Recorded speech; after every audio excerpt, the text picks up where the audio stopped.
I love it when Halloween lands on a Sunday because it gives permission to priests throughout the United States to tell a spooky story during the homily. Well, maybe not a spooky story, but I would like to tell you a story today. It's a story about All Hallows Eve and why we celebrate Halloween. All Hallows Eve is the eve of All Saints' Day, and tomorrow, as we know, is All Saints' Day that we celebrate, and its roots are in Jewish tradition, from the ancient Jewish calendar. If we go back to Genesis, Leviticus, we'll see all these feasts that were celebrated by the faithful people. There were several fall feasts, which were festivals that would point to the future and God's work yet to be done. The Feast of Tabernacles was an agricultural feast. It was a celebration of the last fruits of the harvest that God had blessed the people with. It was a celebration of gathering all the fruits, all the blessings from God's harvest. And in the Jewish understanding, there was a theological undertone to this feast of the gathering of all the scattered people of Israel to himself. All nations gathered to the holy city of Jerusalem. Halloween, thus, is a gathering of all the faithful on All Hallows Eve to become saints. All Hallows Eve is a celebration of what we are to be, what we are to become. Saints, a part of the great cloud of witness. One of the great things about Halloween is there's kind of an imagination that flows, especially in the life of children. An imagination of maybe what they want to dress up as and what they want to be. In some cases, it may be literally what they think they might want to be someday, like an astronaut or a fireman or a police officer.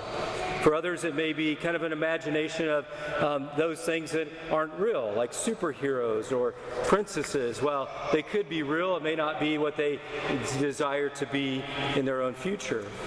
I remember one of my favorite Halloweens was back in those days, most all the costumes were made by the children and or parents. And to be true, mostly parents were making the costumes. And there was a river that ran through near our farm, which was the Iroquois River. It was named after the Iroquois Indians. I became fascinated as a little boy with the idea of the Indians that used to be on our farm where we'd hunt arrowheads and see signs and remnants of them. And so one Halloween, I wanted to be an Indian chief. There are just a couple remnants left from this marvelous outfit that my mom made me out of pillowcases. Here are the pants. You can say, aw. Here is the Indian shirt. 2 pillowcases, right? And of course, the great Indian bugle horn that would be calling them to, hopefully not war, but calling them together for the harvest, to gather. These great remnants left from the imagination of a little kid, and of course, his mother who put it all together, remain part of what's good about Halloween. Isn't it true that the imagination of becoming a saint is at the core of our Christian or Catholic lives? Without that imagination, we can't understand what it is that we're to become, what we're to be for all eternity. Today's first reading points us and gathers us, if you will, nicely to those Jewish traditions, and particularly that tradition of tabernacles, the gathering in of the people of Israel.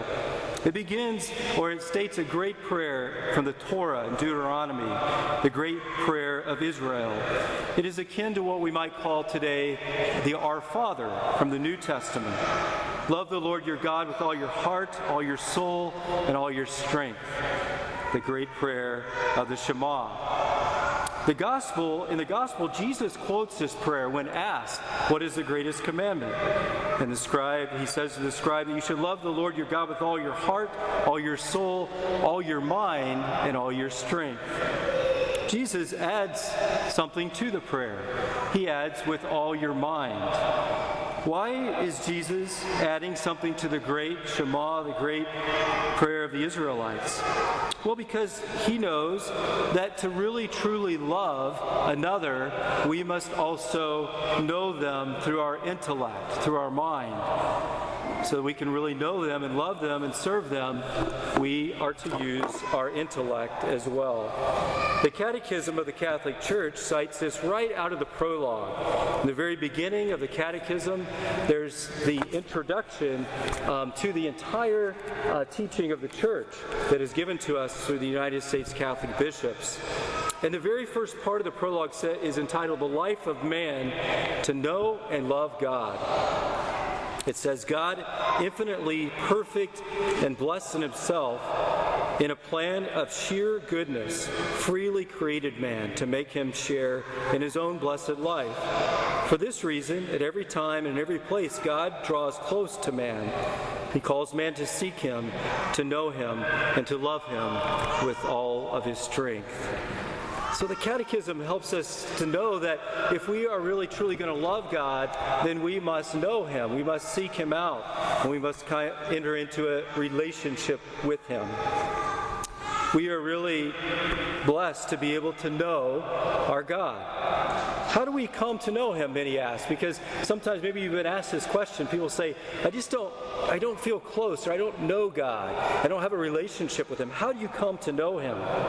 Well, I think the same as we know a person or come to develop relationship with a person. It is through the head and through the heart, through reason and emotion, through intellect and through feelings. The head informs the heart, and the heart informs the head in good relationship.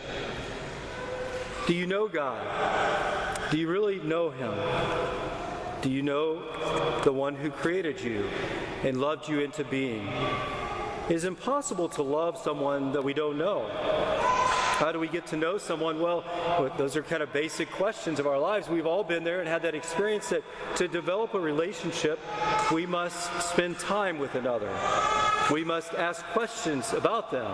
In fact, many times, probably some of you who are married or who are dating, you might have asked questions of the other before you ever talked to the other. In other words, you might have been attracted to them, and all of a sudden you're asking friends around them, like, tell me about them. Tell me where they come from. Tell me what they like to do. Tell me what they like to eat, all these things. And eventually then you get the courage to actually ask them the questions. If you never ask them the questions, then you never really enter into a relationship with them. You just kind of stand afar, wondering what the relationship might be like if I had the courage to enter in. We get to know one by sharing time with them, asking questions of them, and then listening to them. That's the prayer of the Shema. Hear, O Israel. Listen, O Israel. Listen, faithful people, to the other before you, to come to know them in relationship. And then what do? We observe their actions, we soak in their words, we share more time with them, we engage both the head and the heart in the relationship if it's to be true and authentic. Isn't this the same for God? Isn't this the same roadmap to come to love God and to know and love God more deeply? To share time with him in our lives through prayer, the sacrament, the community of the faithful, to ask questions about him and to ask him questions through our prayer, to observe his actions and soak up his words, to share more time with him, to engage the head and the heart in the relationship. And so therein lies why Jesus added the word with all of your mind, along with heart and soul and strength. In the Synoptic Gospels, Jesus says, where your treasure is, there also will your heart be. Is God your greatest treasure in your life? Is he first? Is he number one? We can test this with a question, where is your mind and your heart on any given day, in any given moment? If your heart is with God, if your mind is with God, if your strength is with God, then of course you're placing God first, and he is the most important treasure of your life. Where do we put our strength and our energy into? Who or what are we spending time with? There is the answer to what our treasure is. Are your greatest treasures God and your neighbor, God and others, the people he has created? So many things in the world can consume our minds or consume our hearts or consume our souls or consume our strength or our energy and time. So every day becomes kind of a battle in the Christian life of holding on tight to that which we treasure. Every day is a battle to keep right order, the love of God and love of neighbor, the two great commandments. This week I charge you to a simple invitation or challenge.